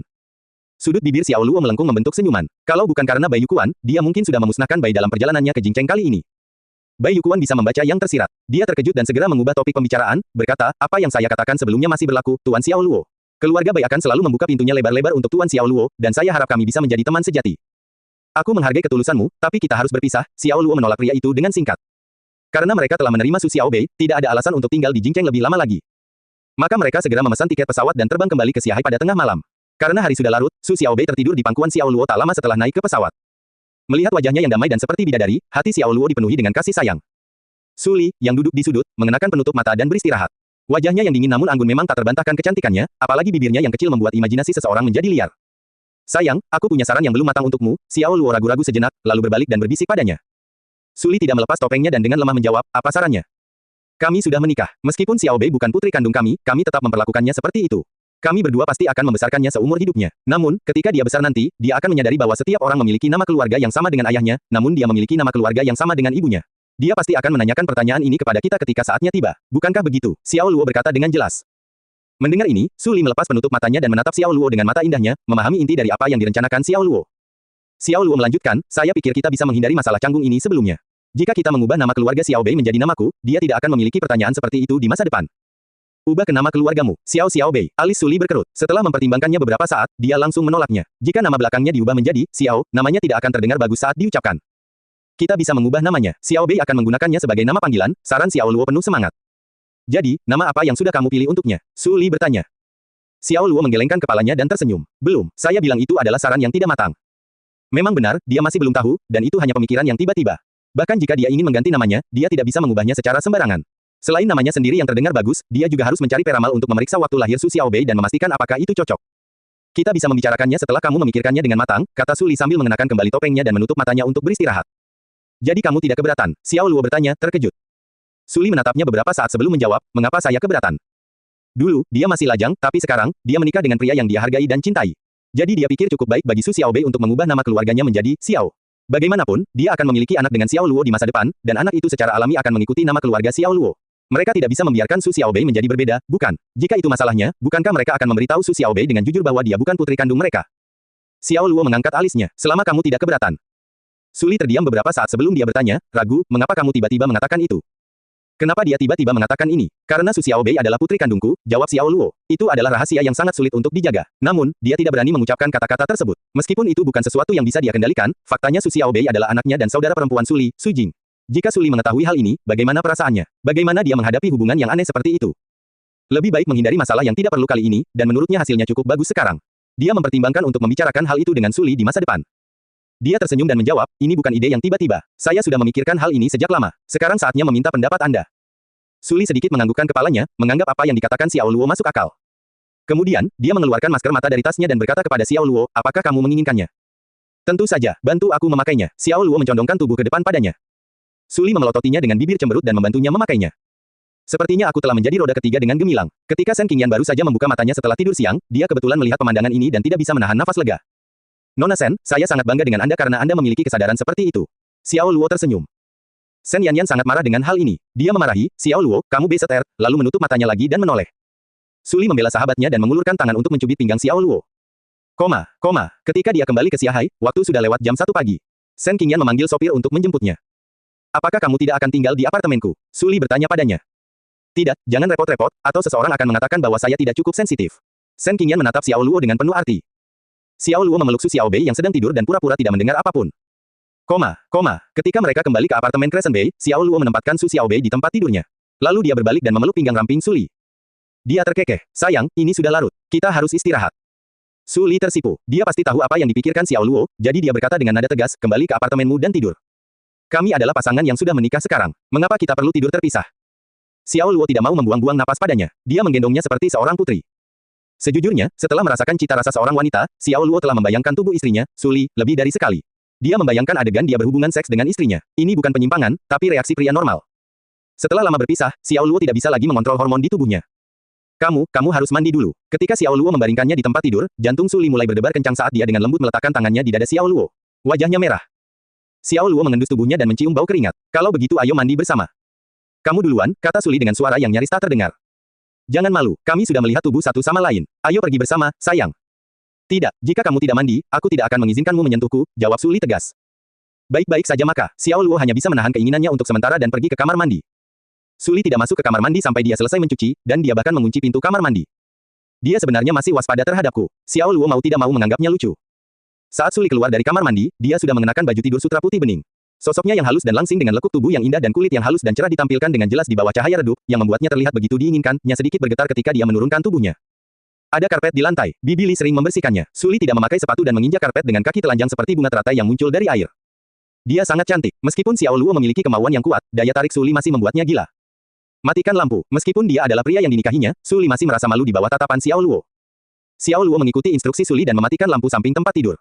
Dalam sekejap, ruangan menjadi gelap gulita, tapi ini hanya untuk Suli.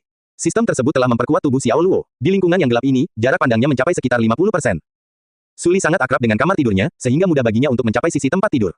Kemudian, dia menarik selimutnya dan dengan lembut meletakkannya. Dia berbaring miring dengan punggung menghadap Xiao Luo. Dia sangat gugup seolah-olah seekor rusa kecil berlarian di dadanya. Sepertinya ini pertama kalinya kita tidur di ranjang yang sama, bukan? Xiao Luo membungkuk dan memeluknya dari belakang, dengan dada menempel erat di punggungnya.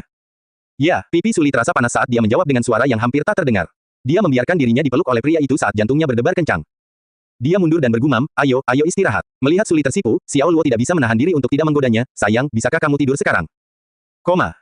Suli akhirnya menjadi istri asli Xiao Luo. Sudah waktunya dia memperkenalkannya kepada orang-orang di sekitarnya, seperti adik perempuannya, Xiao Rui, dan kakak iparnya, Tang Ren. Dia memilih hari dan memesan kamar pribadi di hotel paling mewah di Xiahai untuk menghibur keluarga dan teman-temannya. Meja bundar itu berdiameter sekitar 3 meter. Sekalipun ada 20 orang yang duduk mengelilinginya, tempat itu tidak akan terlihat ramai. Segala jenis makanan lezat ditempatkan di atas meja, yang dibuat dengan sangat indah. Kebanyakan dari mereka telah diukir oleh para koki, dan tampak seperti karya seni. Karena ini adalah jamuan makan, tentu saja anggur sangat diperlukan. Ada banyak botol anggur berkualitas yang disajikan di jamuan makan tersebut, dan setiap botol berharga beberapa ribu atau bahkan puluhan ribu. Perjamuannya sendiri menelan biaya setidaknya 200.000 yuan. Tetapi bagi Xiao Luo, menghabiskan lebih dari 200.000 untuk mengumpulkan orang-orang yang disayanginya adalah hal yang sepadan. Dia hanya menginginkan yang terbaik untuk mereka. Saudaraku, kamu menyembunyikannya dengan sangat baik. Ternyata Anda sudah lama menikah diam-diam. Apalagi kakak iparku adalah seorang dewi. Ya Tuhan, saudaraku, kamu benar-benar hebat. Xiao Rui kagum. Dia sering bercanda bahwa Xiao Luo harus mencari Dewi Suli sebagai istrinya, tetapi dia tidak menyangka hal itu akan menjadi kenyataan. Rasanya seperti mimpi baginya untuk duduk di samping sang superstar, Suli. Sudah kubilang sejak lama, tapi kamu tidak percaya padaku. Zhang Dasan berkata sambil menyesap minumannya. Bagaimana kamu bisa menyalahkanku? Bukankah ini semua salahmu kalau kredibilitasmu terlalu rendah? Xiao Rui menatapnya sekilas. Petik 2, Zhang Dasan terdiam. Dia tidak bisa melakukan apapun selain menundukkan kepalanya, minum, dan makan. Halo, kakak ipar. Namaku Xiao Rui. Xiao Rui meninggalkan tempat duduknya dan mendatangi Suli untuk memperkenalkan dirinya. Saya sering mendengarkan lagu Anda dan menonton acara TV dan film Anda. Kamu adalah idolaku. Aku juga, ipar. Aku akan bersulang untukmu. Tang Ren akhirnya menyadari apa yang sedang terjadi dan berdiri untuk bersulang untuk Suli. Suli tersenyum sopan dan menyapa Xiao Rui dan Tang Ren. Tang, kenapa kamu gagap? Zhang Dasan menggoda. Saya sangat senang, bahwa saya benar-benar bisa melihat kakak ipar secara langsung, jawab Tang Ren jujur. Seorang superstar yang hanya bisa dilihat di majalah dan televisi ada tepat di hadapannya. Dia tidak dapat menemukan kata-kata untuk menggambarkan betapa gembiranya dia.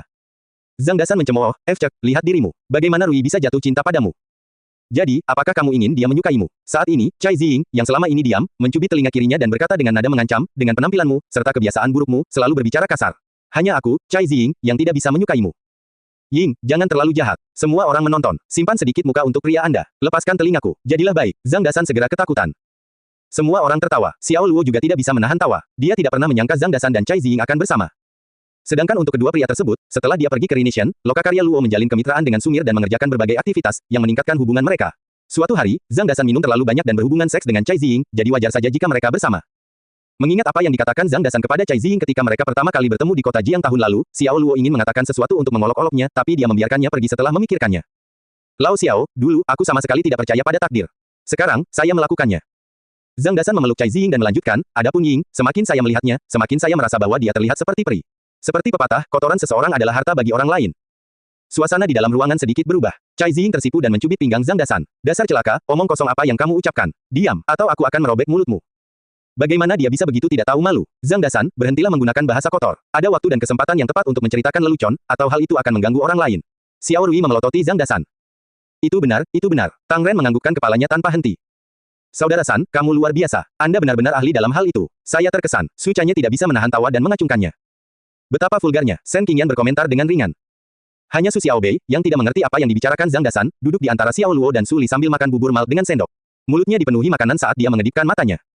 Perjamuan itu dipenuhi dengan tawa. Xiao Rui menggunakan WeChat untuk mengirim video call ke ibunya, Hua Heying. Dia mencatat situasi di dalam ruangan dan memperkenalkan Su Li kepada Hua Heying, mengatakan bahwa dia adalah menantu perempuan mereka. Su Li sedikit malu melihat mertuanya menelepon. Dia dengan sopan menyapa Hua Heying sebagai Bibi dan Xiao Ziyuan sebagai paman. Kakak ipar, bagaimana kamu masih bisa memanggil mereka paman dan Bibi? Anda dan saudara laki-laki saya sudah mendaftarkan pernikahan Anda. Anda sekarang adalah menantu dari keluarga Xiao. Kamu harus memanggil mereka ayah dan ibu sama seperti kakakku. Xiao Rui terkikik. Ketika dia mendengar apa yang dikatakan Xiao Rui, Su Li langsung tersipu dan jantungnya mulai berdebar kencang. Memang benar, dia telah kehilangan sikap acuh tak acuh dan angkuh seorang CEO wanita, dia benar-benar malu, seperti wanita muda biasa. Mengunjungi ayah dan ibu adalah hal yang wajar. Xiao Luo bersiap membawa Su Li dan Su Xiaobei mengunjungi desa Luo dalam beberapa hari. Su Xiaobei bisa bertemu kakek dan neneknya. Mereka bisa memasuki aula leluhur keluarga Xiao dan memberikan penghormatan di sana dan akhirnya menyelesaikan adat pernikahan tradisional keluarga Xiao. Pada akhirnya, dia dan Su Li bisa berkeliling dunia lagi untuk berbulan madu lagi. Mereka dapat menikmati pemandangan setiap tempat di dunia dan itu akan meninggalkan kenangan akan tangan mereka yang saling bertautan.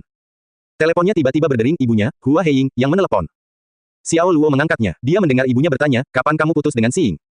Ini adalah pertanyaan sensitif, dan Xiao Luo tidak punya pilihan selain mencari alasan untuk meninggalkan ruangan. Dia berjalan keluar dan berkata sambil mengerutkan kening, ini rumit, Bu. Saya akan menjelaskan semuanya kepada Anda ketika saya punya waktu. Kamu tidak perlu menjelaskan apapun kepadaku. Aku hanya meneleponmu untuk memberitahumu agar tidak mengecewakan wanita Si Ying itu, karena menurutku dia sangat menyukaimu. Jika kamu mengecewakannya, dia akan sangat sedih, kata Hua Heying. Ibu macam apa kamu? Bagaimana kamu bisa mengatakan sesuatu seperti ini? Kamu langsung saja menyuruh Luo kecil untuk berbuat curang. Melalui telepon, dia bisa mendengar ayahnya Xiao Ziyuan menegur Hua Heying dengan suara serak. Hua Heying tidak mundur. Dia menjawab, apa salahnya menyontek? Si Ying adalah menantu perempuan yang saya akui, dan saya bahkan memberinya gelang giok yang diturunkan di keluarga kami. Dia bagian dari keluarga Xiao, jadi kamu dan putramu harus menyadari hal ini. Negara ini mendukung dan mengakui monogami. Apa yang sedang Anda coba lakukan? Anda mencoba meminta putra kami menikahi dua wanita. Xiao Ziyuan membalas. Dan bagaimana dengan itu? Suatu hari diberitakan ada pemilik pabrik yang mempunyai 3 orang istri. Masing-masing dari mereka menjalankan pabrik, dan mereka rukun. Kami memiliki seorang putra brilian yang kekayaan bersihnya miliaran. Lalu apa salahnya menikah dengan 2 istri? Apakah itu terlalu berlebihan? Hua Heying berkomentar tanpa malu-malu. Xiao Ziyuan kehilangan kata-kata. Xiao Luo sangat malu, dan dia tertawa kecut. Aku bisa mengatasinya, Bu. Saya pikir Anda harus menghindari masalah ini. Saya yakin Anda bisa menangani masalah ini dengan baik. Aku hanya ingin memberitahumu bahwa Si Ying adalah wanita yang cukup baik, dan hatiku akan hancur untukmu jika pria lain merebutnya, jawab Hua Heying dengan nada beberapa derajat lebih hangat. Xiao Luo mengangguk. Aku tahu. Setelah itu, mereka berbincang tentang kehidupan sehari-hari sebelum akhirnya mengakhiri panggilan. Emosi Xiao Luo kacau saat memikirkan tentang Ji Xiying. Dia tidak tahu apakah ini termasuk perselingkuhan, tapi dia telah jatuh cinta dengan 2 wanita pada saat yang bersamaan. Dia menghela nafas dan memasukkan kembali ponselnya ke dalam sakunya, bersiap untuk kembali ke kamar. Saat dia berbalik, dia melihat seorang wanita berdiri sekitar 2 meter darinya. Rambut hitam tergerai di punggungnya seperti air dan kulitnya pucat seperti salju. Dia memiliki mata yang jernih dan alisnya melengkung dengan anggun, bibirnya mungil seperti kelopak mawar. Siapa lagi kalau bukan Ji Xiying? Apa yang kamu lakukan di sini, Xiying? Xiao Luo bertanya dengan bingung. Saya berada di tempat Anda berada, Tuan Xiao Luo. Ji Xiying berjalan mendekat dengan senyum manis di wajahnya, berhenti di depan Xiao Luo. Mata indahnya menatap dengan sedih ke arahnya dan di pergelangan tangannya ada gelang giok yang diberikan Hua Heying padanya. Ikutlah ke kamar bersamaku, kata Xiao Luo. Ji Xing menggelengkan kepalanya. Saya harus tahu tempat saya sebagai simpanan Anda. Saya puas selama saya mendapat tempat di hati Anda, Tuan Xiao Luo. Xiao Luo tiba-tiba merasa bersalah. Dia merasa telah berbuat salah pada gadis ini. Ji Xing berjalan mendekat dan memeluknya dengan erat. Biarkan aku tetap dalam pelukanmu seperti ini sebentar, Tuan Xiao Luo. Xiao Luo tidak dapat menemukan kata-kata untuk kesalahannya. Tidak peduli apa, dia harus menemukan cara untuk menyelesaikan situasi di antara mereka bertiga dengan benar. Prajurit NSA sebenarnya sedang makan malam di sini. Saya tahu Anda memesan kamar di sini, jadi kami memilih tempat ini juga. King Kong dan Fu Yiren juga ada di sini, kata Ji Xing. Apakah Nyonya narkoba sudah pulih? Xiao Luo bertanya. Ji Xing mengangguk, masih dalam genggamannya. Dia sudah pulih. Dia bisa menggunakan racun itu untuk mengobati dirinya sendiri. Semakin kuat racunnya, semakin bermanfaat baginya. Sungguh keajaiban konstitusi, Xiao Luo berkomentar dengan takjub.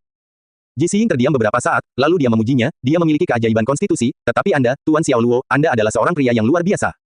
Xiao Luo hanya bisa tersenyum mendengarnya, dan dia tidak berkata apa-apa. Hanya dia yang tahu bahwa dia berhutang semua ini pada sistem jenius. Setengah jam telah berlalu saat dia kembali ke kamar. Sucanya ada di sana, Zhang Dasan ada di sana, jadi suasana di dalam ruangan sangat meriah. Sesekali terdengar suara tawa parau dari dalam ruangan. Zhang Dasan dan Sucanya memiliki tawa yang sangat menular, dan orang pasti merasakan kegembiraan ketika mendengarnya. Saat ruangan berada di puncak kegembiraannya, pintu terbuka. Seorang pria muda dan seorang wanita muda berdiri di pintu masuk. Mereka adalah dua wajah lembut yang bersinar penuh semangat dan energi. Siapa kamu? Zhang Dasan bertanya. Pasangan muda itu melihat ke kamar sebelum pandangan mereka akhirnya tertuju pada Xiao Luo. Mereka masuk tanpa meminta izin, lalu pria itu membungkuk pada Xiao Luo dan berkata, "Halo, Tuan Xiao. Saya Tan Zisheng, dan ini teman sekelas saya Bai Xia. Kami berdua baru saja lulus dari universitas." Xiao Luo bingung. Situasi macam apa ini? Bagaimana sepasang lulusan baru menemukannya? Dia bertanya dengan acuh tak acuh, "Mengapa kamu ada di sini?" Dengan kedua tangannya, Tan Zisheng buru-buru menyerahkan dokumen yang dibawanya kepada Xiao Luo. "Ini adalah laporan bisnis dan rencana proyek saya, dan saya meminta Anda meninjaunya. Jika ini mendapat persetujuan Anda, saya harap Anda mau berinvestasi pada kami, Tuan Xiao." Jadi mereka di sini untuk mencari investor. Betapa beraninya mereka. Orang-orang yang hadir mengagumi keberanian dan inisiatif yang dimiliki para lulusan baru ini. Xiao Luo membaca sekilas laporan bisnis dan proposal proyek yang diserahkan kepadanya, lalu dia mengangkat kepalanya untuk berkata, "Jika kamu datang untuk mencari investasi, bukankah kamu pikir kamu telah salah mengetuk pintu?" "Tidak, kami belum melakukannya. Anda pemilik bengkel Luo dan Jin Yitang, bukan, Tuan Xiao?" "Kaulah yang kucari," Tan Zisheng buru-buru berkata. "Bagaimana kamu tahu itu? Dan bagaimana kamu tahu aku memesan kamar di sini?" Xiao Luo mengerutkan kening. Ayah Zisheng adalah wali kota kota Xiahai, wali kota Tan. Yang harus dia lakukan hanyalah menarik beberapa hal, kata Bai Xia, sedikit angkuh.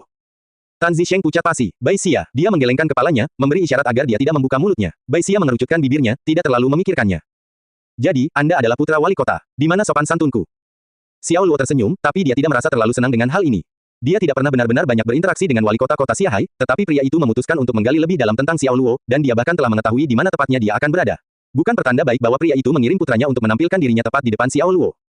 Zhang Dasan juga terkejut. Tak heran jika mereka tak kaget melihat Dewi bangsa itu, ternyata dia adalah orang yang berpengaruh dan penting.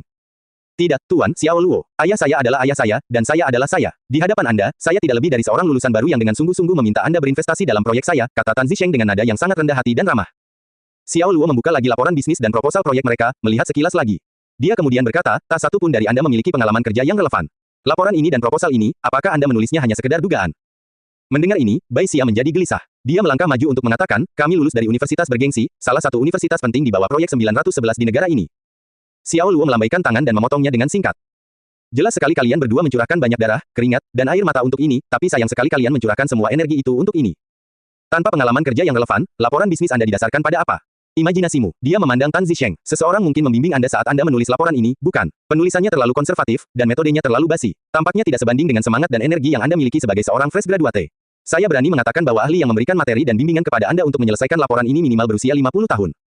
Tan Yisheng terkejut, karena kepala Xiao Luo tepat sasaran. Mereka menyelesaikan laporan ini dengan materi dan bantuan dari manajer perusahaan yang berkelas dan profesional, seseorang yang dipercayakan ayahnya.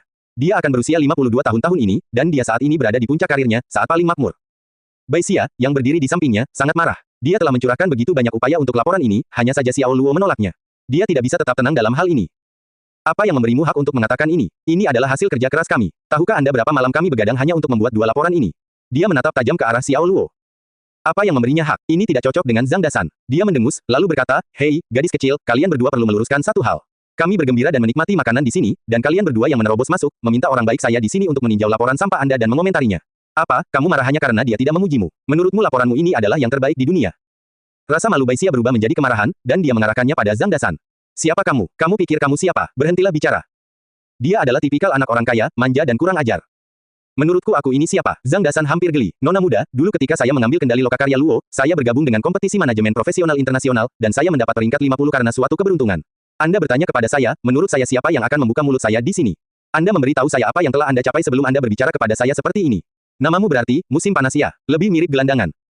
Dia bukan orang yang pemarah. Dia awalnya berpikir bahwa mereka adalah lulusan baru yang giat dan ingin membantu mereka sebanyak yang dia bisa, tetapi sekarang mereka hanya mengabaikannya. Dia bodoh jika dia tetap memperlakukan mereka dengan ramah. Kami lulus dari salah satu universitas terkemuka di bawah proyek 911 di negara ini. Di sekolah, kami. Cukup, Bai Xia. Tan Zisheng sangat marah hingga dia gemetar. Apa yang kubilang padamu saat kita dalam perjalanan ke sini? Aku sudah bilang padamu untuk hanya berdiri di samping dan tidak mengatakan apapun. Dia adalah teman sekelas Bai Xia, dan keluarga mereka telah menetapkan mereka sebagai pasangan sejak mereka masih muda. Dia membawanya keluar kali ini sebagai semacam pelatihan, tapi dia tidak mengira dia akan membuat ulah di sini. Dia mengira dunia berputar di sekelilingnya, dan dia sangat menyesal membawanya ke sini. Bai Xia merasa bersalah sekarang karena tunangannya sendiri telah menegurnya seperti ini, tapi dia tetap bersikap berani dan membalas, semua yang aku katakan adalah kebenaran. Mengapa saya harus menghormati mereka jika mereka tidak menghormati kita? Apakah kamu tidak mendengarku? Aku bilang jangan bicara. Tan Zisheng sangat marah hingga matanya melotot. Sekutu yang tidak kompeten benar-benar lebih menakutkan daripada musuh yang kuat, dan dia setengah berpikir untuk memberitahu ayahnya agar membatalkan pernikahan ini. Menikahi wanita seperti ini hanya akan menjadi kendala dalam hidupnya. Bai Xia berbalik, tidak senang. Dengan penyesalan tertulis di wajahnya dan kepalanya berdebar kencang, Tan Zisheng berkata kepada Zhang Dasan, beginilah Bai Xia, Tuan Zhang. Anda tidak perlu repot berdebat dengannya. Saya suka apa yang Anda katakan, Tan Zisheng. Sayang sekali ada wanita sombong dan angkuh di sisimu yang menghalangi pekerjaanmu. Aku sudah banyak bertemu wanita sombong, tapi aku belum pernah bertemu wanita sombong seperti dia. Ada begitu banyak wanita yang berasal dari keluarga kaya, yang beradab, sopan, dan rendah hati, yang setiap gerakan dan sikapnya memancarkan keanggunan dan kelas.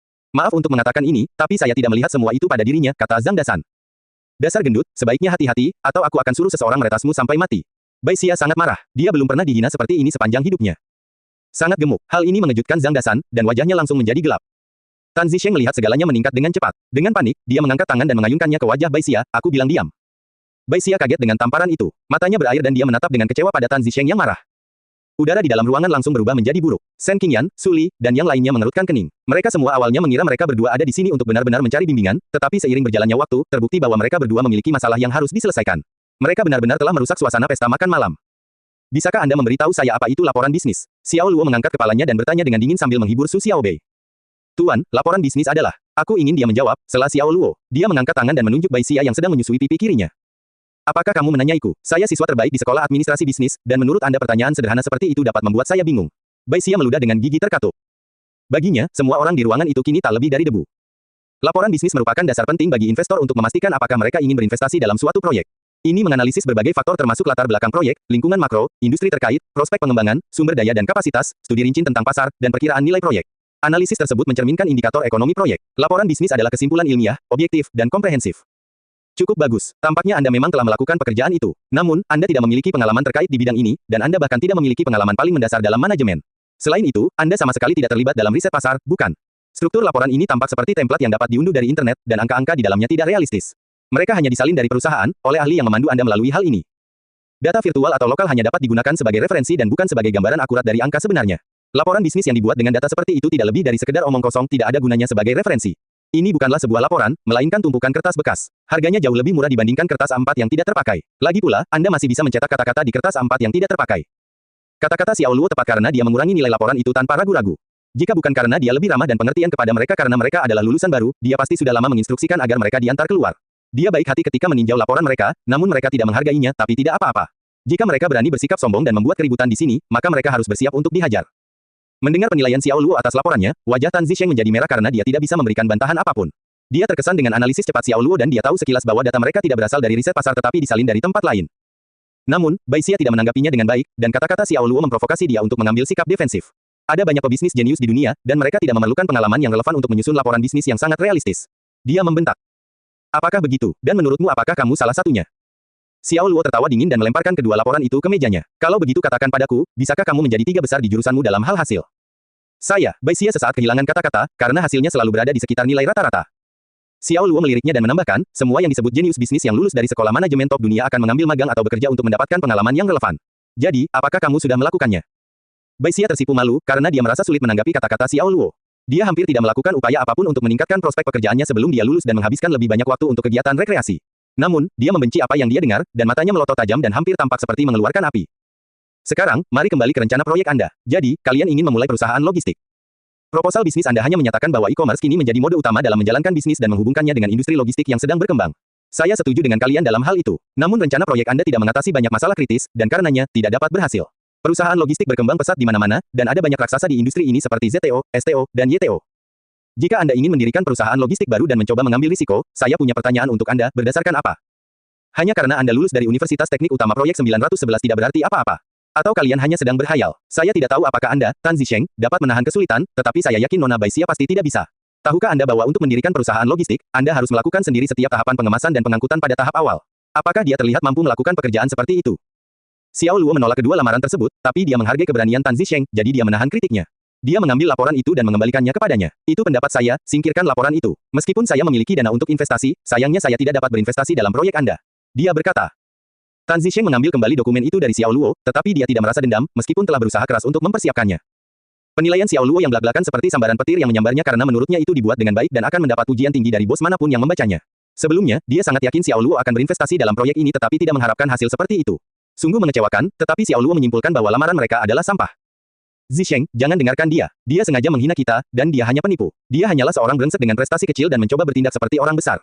Perkataan orang-orang seperti itu tidak lain hanyalah polusi suara di telinga kita. Ayo pergi, Bai Xia mendesis. Dia masih berusaha membela tunangannya. Sedangkan untuk gadis menjengkelkan ini, Xiao Luo mengabaikannya sama sekali. Bahkan Suli dan Shen Qinyan tidak memperhatikannya, karena dia terlalu egois. Sepertinya seluruh dunia berputar di sekelilingnya. Mungkin saat dia kehilangan dukungan dari keluarganya, kemungkinan besar dia akan menerima lebih banyak hinaan di lingkungan pergaulannya. Tan Zisheng tidak setuju dengan Bai Xia karena dia merasa Xiao Luo benar. Dia juga percaya bahwa Xiao Luo sangat mampu dan mengambil cara yang berbeda. Tan, Xiao, aku ingin menjadi asisten pribadimu jika kamu mengizinkanku. Saya tidak memerlukan kompensasi apapun, dan yang saya inginkan hanyalah kesempatan untuk belajar dari Anda. Setiap orang yang mendengar ini terkejut, dan pendapat mereka tentang Tan Zisheng langsung berubah. Ia rela merendahkan diri dan berkeinginan untuk belajar, sesuatu yang jarang dimiliki oleh para lulusan baru. Apakah kamu gila, Zisheng? Si brengsek ini meremehkan kami, dan Anda masih ingin bekerja untuknya. Dia akan memasukkan kita ke dalam neraka. Bai Xia menangis dengan panik. Dia cemas karena dia tidak menyangka tunangannya akan mengajukan permintaan itu. Sebaiknya kamu tetap diam. Aku sudah memilikinya bersamamu, dan aku bermaksud meminta ayahku untuk membatalkan pertunangan kita ketika aku kembali ke rumah. Kamu adalah wanita konyol yang merasa benar sendiri, dan aku tidak bisa terus-terusan mengkompromikan posisiku dengan mengajakmu berada di dekatku. Anda dapat menjaga sikap arogan terhadap diri sendiri dan memperlakukan orang lain sesuka Anda. Tan Zisheng sedang marah dan tidak bisa menahan diri untuk tidak mengungkapkan kekecewaannya padanya. Bai Xia membeku karena terkejut. Keluarganya telah lama mencari cara untuk menyelaraskan diri dengan keluarga Tan yang berkuasa. Jika Tan Zisheng membatalkan pertunangan mereka, perusahaan ayahnya akan berada dalam kesulitan tanpa dukungan dari keluarga Tan. Hal ini bahkan dapat mengakibatkan perusahaan dikalahkan oleh para pesaingnya, sehingga memaksanya untuk bangkrut. Itu juga merupakan alasan utama dia harus menikahi Tan Zisheng. Zisheng, apa yang kamu katakan? Jangan bercanda tentang masalah ini. Kau membuatku takut. Takut? Mengapa kamu tidak takut ketika kamu menghina Tuan Zhang dan Tuan Xiao tadi? Bai Xia, izinkan aku menjelaskan kepadamu untuk selamanya, aku tidak akan tahan lagi dengan sikap suka memerintahmu yang tak tertahankan. Mulai sekarang dan seterusnya, kita akan berpisah, dan semoga jalan kita tidak pernah bertemu lagi. Anggap saja kita tidak mengenal satu sama lain dan tidak memiliki hubungan sama sekali, balas Tan Zisheng. Dia akhirnya kehilangan kesabaran terhadapnya. Bai Xia menarik lengan baju Tan Zisheng dan memohon, jangan lakukan ini padaku, Zisheng. Kamu tahu aku tidak bisa hidup tanpamu, Zisheng. Tolong, jangan ganggu aku lagi. Tan Zisheng mendorongnya menjauh tanpa ampun dan memandang Xiao Luo dengan hormat. Tan, Xiao, tolong beri aku kesempatan untuk belajar darimu, katanya. Saya ingin sekali, tapi saya hanyalah bos di belakang layar. Saya tidak berurusan dengan jalannya perusahaan, jawab Xiao Luo, langsung menolaknya. Dia akan pergi berbulan madu bersama Suli, dan dia tidak punya waktu untuk menerima pekerja magang baru. Dan sikap Bai Xia mempengaruhi kesannya terhadap Tan Zisheng secara negatif. Tan, Xiao, ayo, bisakah kamu tidak mengganggu makan kita? Suli yang dari tadi diam tiba-tiba memotong Tan Zisheng. Dia sudah muak dengan siswa yang hanya ada di sana untuk mencari ilmu. Tan Zisheng terkejut dan menjawab, Mes. Aku telah mengamatimu, dan dalam pikiranku, sepertinya kamu tidak berhubungan dengan Tuan Xiao. Masalah ini adalah antara Tuan Xiao dan aku, jadi bisakah kamu tidak ikut campur? Zhang Dasan tertawa dan berkata, Tan Zisheng, saya pikir kamu lebih pintar dari itu. Kamu bahkan tidak bisa menceritakan hubungan antara saudara laki-lakiku dan Nyonya Su, dan itu memberitahuku bahwa kamu sangat buruk dalam mengamati orang. Jadi, izinkan saya memberitahu Anda, mereka sudah menikah. Jika Anda menyuruh Nona Su untuk tidak ikut campur, maka Anda harus pergi sekarang. Pergi saja dan berhenti mengganggu waktu makan kita yang bahagia. Su Chanye mengangkat alisnya dan berkata, benar, saya tidak bisa tidak berkomentar. Anda memiliki rekan satu tim yang hebat, tetapi sekarang Anda sendiri menjadi seperti itu. Dia berbalik dan berbicara kepada Xiao Bei, putri kecil, katakan bersamaku, babi. Gadis kecil itu menyayangi pamannya, jadi dia berkedip polos dan menirukannya. Babi. Meskipun dia berbicara bahasa Mandarin dengan baik, pengucapannya tidak sempurna, dan dia mengucapkan kata, babi, sebagai, besar. Tapi nada suaranya yang kekanak-kanakan membuatnya terdengar agak lucu. Bukan, besar, tapi, babi, dasar babi kecil. Su Chanye menjawab, mengoreksinya dengan caranya yang unik. Besar, besar, teriak Su Xiaobei, mencoba memperbaiki pengucapannya. Su Chanye tertawa. Putri kecil, dari siapa kamu belajar berbicara seperti itu? Bagaimana pengucapanmu terdengar begitu lucu? Apa masalahnya? Dia hanya mengatakan bahwa kamu adalah babi, Zhang Dasan menyindir sambil tertawa. Su Chanye terdiam.